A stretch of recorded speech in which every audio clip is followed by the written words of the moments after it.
What's going on, everyone? This is Jag Central, and I hope you're all doing well.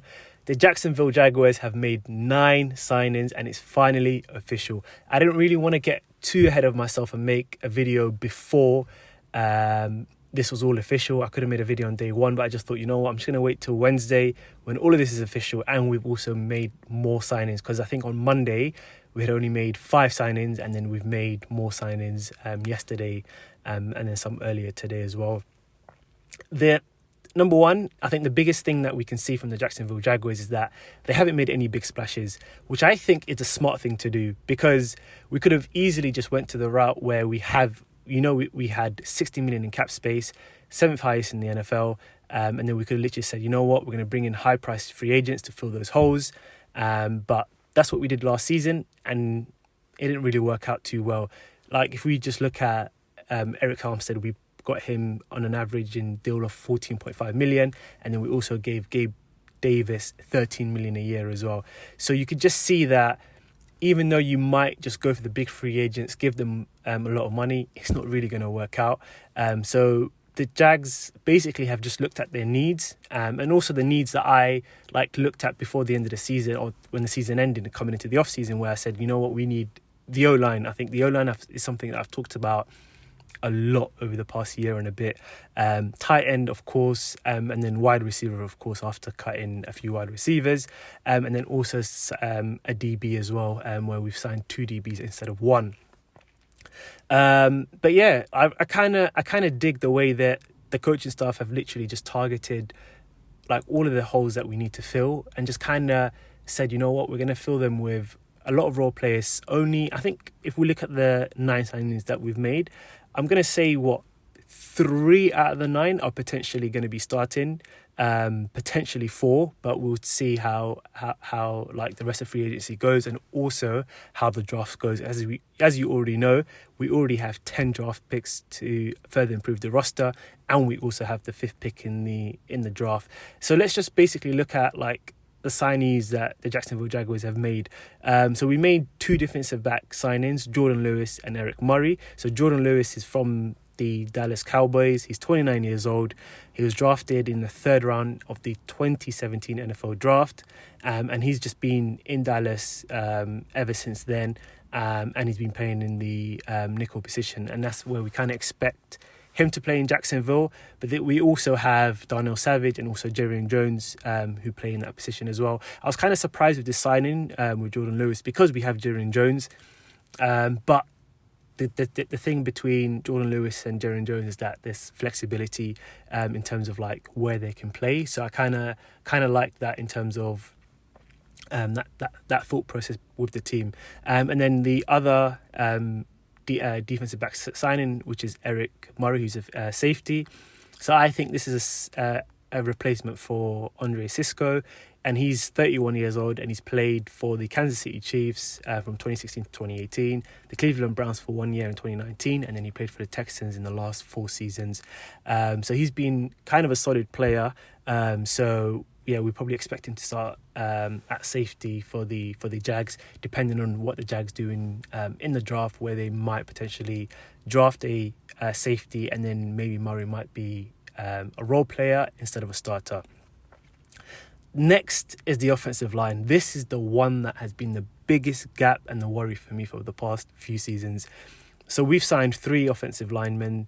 So Chuma Edoga from the Dallas Cowboys, and also center Robert Hainsey from the Buccaneers, and then Patrick Mekari from the Ravens. So with Chuma Edoga, he's going to be basically a role player rotating around the line. Robert Hainsey from the Buccaneers, the center, is kind of a weird one for me. He's 26 years old. He's drafted in the 3rd round of the 2021 NFL draft. But he didn't start in his first season. He started in his 2nd season. And then last season, he lost his starting job to first round pick Graham Barton last season. So he could potentially be the Mitch Morse replacement. And it would be kind of interesting to see what happens there. Because for me, I'm just kind of thinking, is he good enough to be our starting centre? Because Mitch Morse I think, was really solid last season. And I don't know whether Robert Hainsey can get to that level. which means are we going to still be are we still going to be drafting a centre in the NFL draft? But we got to wait and see. So I'm not really sure about Robert Hainsey, whether he's going to be a starter, but Mekari, he's definitely going to be the starter. He's our most expensive free agent signing, and he's one of the most like versatile offensive linemen in the NFL. Like he's played snaps at all 5 positions across the offensive line. So at left tackle, he's played 600 plus snaps. At left guard, he's played 800 plus snaps. At centre, he's played almost 700 snaps there. Right guard, he's played almost 300. And then at right tackle, where he's played most of his snaps, he's played 1,200 snaps there. So for him, he can slide anywhere on the line, so he could potentially be playing right guard, I think, for the Jacksonville Jaguars, and then it will be kind of interesting to see what we do with our number 5 pick in the NFL draft. For me, I think that we should definitely be signing an offensive lineman with the fifth. We should be drafting a lineman with the fifth pick, because if we solidify that offensive line, it just improves everything for the Jacksonville Jaguars on offense. Because as you already know, Liam Cohen's philosophy is running the ball. And if you're able to run the ball, you need a good offensive line to run the ball, of course. As we saw that with the Philadelphia Eagles, like they've won the Super Bowl. And of course, they have the best running back in the league in Saquon Barkley, but they also had the best offensive line as well. So to be able to win games, you need a strong offensive line. And if you're able to run the ball, running the ball opens up the passing game. And for me, Trevor Lawrence needs to stay protected, number one. And for him to stay protected, he needs to stay comfortable. And if he's comfortable, like we're going to be able to see the best version of Trevor Lawrence. Because for me, even last season, he had a really good season for me. Even though we only won 4 or 5 games, Trevor Lawrence, like for me, in those games that he did play, even though we lost, I felt like when the offensive line played well, Trevor Lawrence played really well as well. So you could see that Trevor Lawrence just needs a good O-line. And for me, we're going to see the best of him if we draft a offensive line, if we strengthen up that offensive line. And then talking about run blocking and also running the ball, tight ends. So we signed 2 tight ends, Johnny Mundt from the Vikings and then Hunter Long from the Rams. And as you can see there's some familiarity with the coaching staff. So Hunter Long was at the Rams, and then also John Mundt was at the Vikings, but he was also previously at the Rams as well. And he's also worked with our offensive coordinator as well. Talking about Hunter Long quickly, he's one of the league's top blocking tight ends. And so and he was ranked 17th with pass blocking among tight ends in 2024. So for me, that is really, really good to see. So you can already see that Liam Cohen is kind of putting his stamp and DNA on this team, where he's showing that, look, we're going to be running the ball. So yeah. And then also the other signing is Nick Mullens from the Vikings, who previously played at the Vikings. So you can see there as well, there's some familiarity with the coaching staff, bringing in someone that they're already familiar with. And last but not least, wide receiver. So this was kind of a shock for me, Dyami Brown. He's on a 1-year deal for $10 million. And we already knew that Jags needed wide receiver depth, because we cut Christian Kirk, so that's going to be a big hole to fill.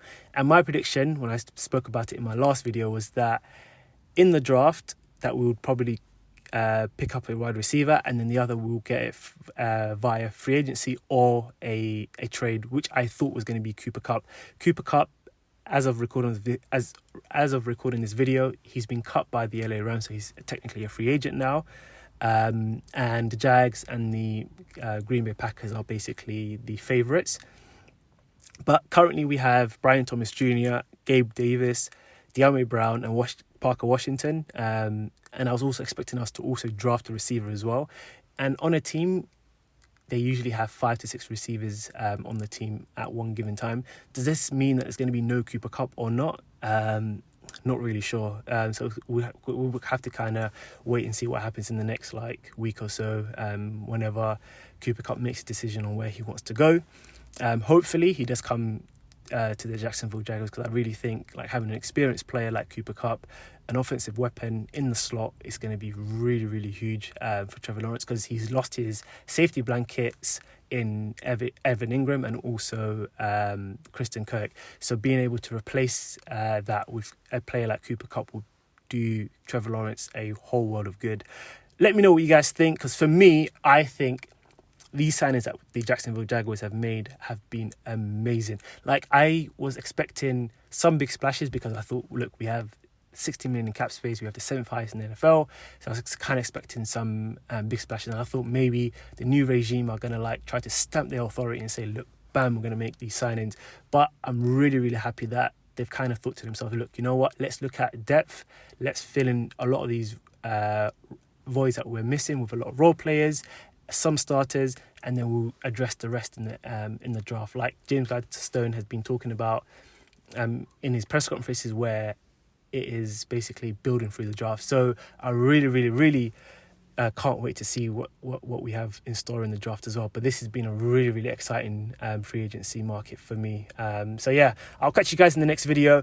If you guys liked videos like this, I'm going to be doing more videos like this up until the draft, after the draft, and into the season.